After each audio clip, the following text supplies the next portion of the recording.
ಪ್ರಿಯ ನಿರೀಕ್ಷಕರೇ, ನಮಸ್ಕಾರ. ಬಿರ್ಬಲ್ನ ವಿಶೇಷ ಕಾರ್ಯಕ್ರಮಕ್ಕೆ ಆತ್ಮೀಯವಾದ ಸ್ವಾಗತ. ವೀಕ್ಷಕರೇ, ಒಂದು ಕುಟುಂಬ.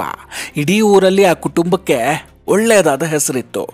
ಕುಟುಂಬದ ಯಜಮಾನ ಅಂತೂ ತನ್ನ ಫ್ಯಾಮಿಲಿಗಾಗಿ ತುಂಬ ಕಷ್ಟಪಡ್ತಿದ್ದ. ಆದರೆ ಅಲ್ಲೊಬ್ಬ ಮಾತ್ರ ಪಕ್ಕದ ಮನೆಗೆ ಹೋಗೋದು, ತನ್ನ ಕುಟುಂಬದ ಬಗ್ಗೆ ಕೆಟ್ಟದಾಗಿ ಮಾತಾಡೋದು. ದಿನ ಬೆಳಗಾದರೂ ಕೂಡ ಇದೇ ಕತೆ.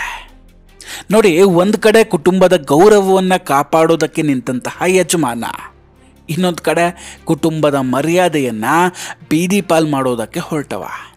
ಅಷ್ಟಕ್ಕೂ ಆ ಯಜಮಾನ ಯಾರು, ಜೊತೆಗೆ ಕುಟುಂಬದ ವಿರುದ್ಧವೇ ಮಾತಾಡುವಂತಹ ಆ ಕುತಂತ್ರಿ ಯಾರು ಅನ್ನೋದು ನಿಮಗೆ ಅರ್ಥ ಆಗಿರುತ್ತೆ ಅಂತ ಅಂದ್ಕೊಳ್ತೀನಿ. ಈಗ ವಿಷಯಕ್ಕೆ ಬರೋಣ. ವೀಕ್ಷಕರೇ, ಅಕ್ಟೋಬರ್ 17ನೇ ತಾರೀಕು ಬೆಳಿಗ್ಗೆ ಅಮೇರಿಕಾದ ಒಬ್ಬ ಮಹಿಳೆ, ಆಕೆಯ ಹೆಸರು ಮೇರಿ ಬಿಲ್ವೆನ್, ಅಮೇರಿಕಾದ ಫೇಮಸ್ ಪಾಪ್ ಸಿಂಗರ್. ಇವರು ರಾಹುಲ್ ಗಾಂಧಿಯವರ ಬಗ್ಗೆ ಒಂದು ಟ್ವೀಟನ್ನು ಮಾಡ್ತಾರೆ. ಆ ಟ್ವೀಟ್ ಅಮೇರಿಕಾದಿಂದ ದೆಹಲಿವರೆಗೂ ಕೂಡ ತಲುಪಿದ್ದೇ ತಡ ಇಡೀ ಗಾಂಧಿ ಕುಟುಂಬದ ಬುಡುವೆ ಅಲುಗಾಡಿಬಿಡುತ್ತೆ. ಯಾಕಂದರೆ ಆ ವಿದೇಶಿ ಮಹಿಳೆ ಮಾಡಿದಂತಹ ಟ್ವೀಟ್ ರಾಹುಲ್ ಗಾಂಧಿಯವರಿಗೆ ಕಪಾಲ ಮೋಕ್ಷ ಮಾಡ್ದಂಗಿತ್ತು. ಇಡೀ ಗಾಂಧಿ ಕುಟುಂಬ ಹಾಗೂ ಕಾಂಗ್ರೆಸ್ ಪಕ್ಷವನ್ನು ಅಮೇರಿಕಾದ ಸುಂದರಿ ಎಕ್ಸ್ಪೋಸ್ ಮಾಡಿಬಿಟ್ಟಿದ್ಲು.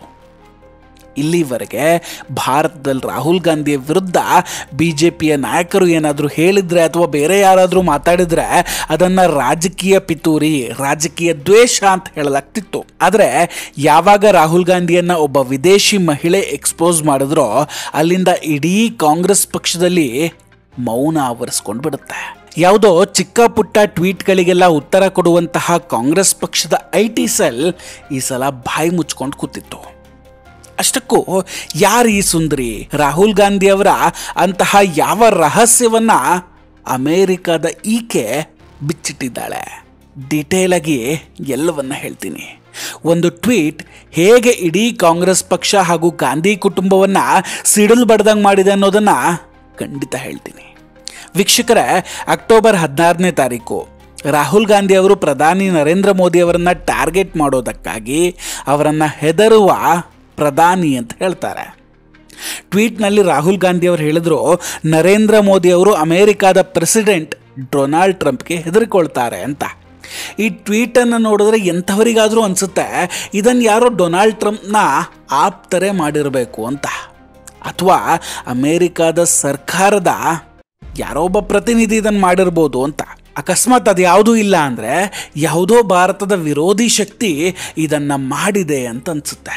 ಯಾಕಂದರೆ ಇಲ್ಲಿ ಭಾರತದ ಪ್ರಧಾನಮಂತ್ರಿಯವರನ್ನು ಹೆದರ್ತಾರೆ ಅಂತ ಹೇಳೋದು ಒಂದೇ, ಭಾರತ ಹೆದರುತ್ತೆ ಅನ್ನೋದು ಕೂಡ ಒಂದೇ.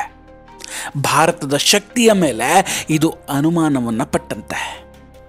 ಈ ಟ್ವೀಟ್ ಬಂದಾಗ ರಾಹುಲ್ ಗಾಂಧಿ ಅವರು ಹೇಳ್ತಾರೆ, PM ನರೇಂದ್ರ ಮೋದಿ ಅವರು ಟ್ರಂಪ್ ಮುಂದೆ ಕೈ ಕಟ್ಟಿ ನಿಂತಿದ್ದಾರೆ. ಜೊತೆಗೆ ಟ್ರಂಪ್ ಹೇಳ್ತಾರೆ, ಅವರ ಒತ್ತಡದಿಂದಲೇ ಭಾರತ ರಷ್ಯಾದಿಂದ ತೈಲವನ್ನು ಖರೀದಿಸೋದನ್ನು ನಿಲ್ಲಿಸುತ್ತೆ ಅಂತ. ಈಗ ನೀವು ಎರಡು ವಿಷಯವನ್ನು ಅರ್ಥ ಮಾಡ್ಕೊಳ್ಳಿ. ಮೊದಲಿಗೆ ರಾಹುಲ್ ಗಾಂಧಿ ಮತ್ತು ಕಾಂಗ್ರೆಸ್ ಪಕ್ಷ ಯಾವ ಆರೋಪ ಮಾಡಿತ್ತು ಮೊದಲು ಅಂತ.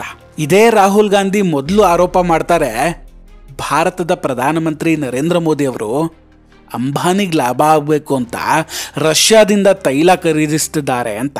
ಆದರೆ ರಾಹುಲ್ ಗಾಂಧಿಯವರ ಈ ಆರೋಪ ವರ್ಕೌಟ್ ಆಗಲೇ ಇಲ್ಲ. ಸೊ ರಾಹುಲ್ ಗಾಂಧಿ ಸ್ವಲ್ಪ ಕಥೆಯನ್ನು ಬದಲಾಯಿಸ್ಕೊಂಡು ಬಂದಿದ್ದಾರೆ ಈ ಸಲ.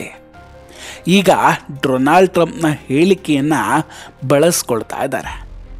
ಪ್ರಧಾನಿ ಮೋದಿಜಿ ಹೆದರ್ತಾರಂತೆ ಟ್ರಂಪ್ಗೆ, ಅದಕ್ಕೆ ರಷ್ಯಾದಿಂದ ತೈಲ ಖರೀದಿ ನಿಲ್ಲಿಸ್ಬಿಡ್ತಾರೆ ಅಂತ. ಇದೆಲ್ಲವನ್ನ ಒಂದು ಪಕ್ಕಕ್ಕಿಡೋಣ. ಈಗ ನಾನು ಹೇಳೋಕೆ ಬಂದಿರೋ ಅಸಲಿ ಕತೆ ಬೇರೆಯೇ ಇದೆ. ರಾಹುಲ್ ಗಾಂಧಿ ಅವರು ಈ ತರಹದ್ದೊಂದು ಹೇಳಿಕೆಯನ್ನು ಕೊಟ್ಟ ನಂತರ ಅಮೇರಿಕಾದ ಒಬ್ಬ ಪಾಪ್ ಸಿಂಗರ್ ಸುಂದರಿಯೊಬ್ಬರು ಎಂಟ್ರಿ ಕೊಟ್ಟಿದ್ದಾರೆ. ರಾಹುಲ್ ಗಾಂಧಿಯವರ ಮರ್ಯಾದೆಯನ್ನು 3 ಕಾಸಿಗೆ ಹರಾಜು ಹಾಕಿದ್ದಾರೆ. ರಾಹುಲ್ ಗಾಂಧಿಯವರ ಈ ಟ್ವೀಟು ಅಮೇರಿಕಾದ ಒಬ್ಬ ಪಾಪ್ ಸ್ಟಾರ್ ಮೇರಿ ಬಿಲ್ವೆನ್ ಇವರ ಬಳಿಗೆ ಬಂದು ತಲುಪುತ್ತೆ. ಒಬ್ಬ ಅಮೇರಿಕಾದ ಸಿಟಿಸನ್ ಆಗಿದ್ರೂ ಕೂಡ, ಅಮೇರಿಕನ್ ಪಾಪ್ ಸ್ಟಾರ್ ಆಗಿದ್ರೂ ಮೇರಿ ಬಿಲ್ವೆನ್ ಹಿಂದೂ ಮುಂದೆ ನೋಡದೆ ರಾಹುಲ್ ಗಾಂಧಿಯ ಗ್ರಹಚಾರವನ್ನು ಬಿಡಿಸ್ಬಿಟ್ರು. ಮೇರಿ ಬಿಲ್ವೆನ್ ಹೇಳ್ತಾರೆ, ರಾಹುಲ್ ಗಾಂಧಿಯವರೇ, ನೀವು ರಾಂಗ್, ಯು ಆರ್ ರಾಂಗ್ ಅಂತ. ಡೊನಾಲ್ಡ್ ಟ್ರಂಪ್ ನೀತಿಗಳು ಅಮೇರಿಕಾಗೆ ಬೇಕಾದಂಗೆ ಇರುತ್ತೆ. ಅದೇ ರೀತಿ ಭಾರತದ ನೀತಿಗಳು ಕೂಡ, ಪ್ರಧಾನಮಂತ್ರಿ ನರೇಂದ್ರ ಮೋದಿಯವರ ನೀತಿಗಳು ಕೂಡ ಭಾರತಕ್ಕೆ ಅನುಕೂಲವಾಗಿಯೇ ಇರುತ್ತೆ. ಎರಡೂ ದೇಶಗಳ ಪ್ರೆಸಿಡೆಂಟ್ಗಳು ಅವರ ದೇಶಕ್ಕೆ ಒಳ್ಳೆಯದಾಗಬೇಕು ಅಂತಲೇ ಕೆಲಸ ಮಾಡ್ತಾ ಇದ್ದಾರೆ. ಇದರಲ್ಲಿ ತಪ್ಪೇನಿಲ್ಲ, ಇದೇ ಬೆಸ್ಟ್ ಆಗಿರುತ್ತೆ. ನೀವು ನಿಮ್ಮ ದೇಶವನ್ನು ಉತ್ತಮಗೊಳಿಸಲು ಡಿಪ್ಲೊಮ್ಯಾಟಿಕ್ ಆಗಿ ಕೆಲಸ ಮಾಡಬೇಕು ಅಂತ ಅವ್ರು ಹೇಳ್ತಾರೆ.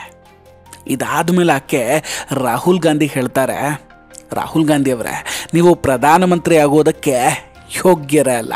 ನನಗೆ ನಿಮ್ಮ ಈ ನಾಯಕತ್ವವನ್ನು ನಿರೀಕ್ಷೆ ಕೂಡ ಮಾಡೋಕ್ಕಾಗ್ತಿಲ್ಲ ಅಂತ ಮೇರಿ ಬೆಲ್ವಿನ್ ಅವರು ಗಾಂಧಿ ಕುಟುಂಬಕ್ಕೆ ಅವರ ಸ್ಥಾನ ಏನು ಅನ್ನೋದನ್ನು ತೋರಿಸಿದ್ದಾರೆ. ನೋಡಿ, ಯಾರಾದರೂ ಈಗ ಈ ಗಾಂಧಿ ಕುಟುಂಬದ ಸದಸ್ಯರ ವಿರುದ್ಧ ಭಾರತದಲ್ಲಿ ಮಾತಾಡಿದ್ರೆ ಆಗ ಮಹಾತ್ಮ ಗಾಂಧಿಯವರ ಹೆಸರನ್ನು ಮಧ್ಯದಲ್ಲಿ ಹೇಳ್ಕೊಂಡು ಬರ್ತಾರೆ.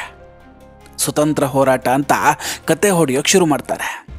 ಆದರೆ ಸತ್ಯ ಏನಪ್ಪ ಅಂದರೆ ರಾಹುಲ್ ಗಾಂಧಿಗೂ ಮಹಾತ್ಮ ಗಾಂಧಿಗೂ ಯಾವುದೇ ರಕ್ತ ಸಂಬಂಧ ಇಲ್ಲವೇ ಇಲ್ಲ.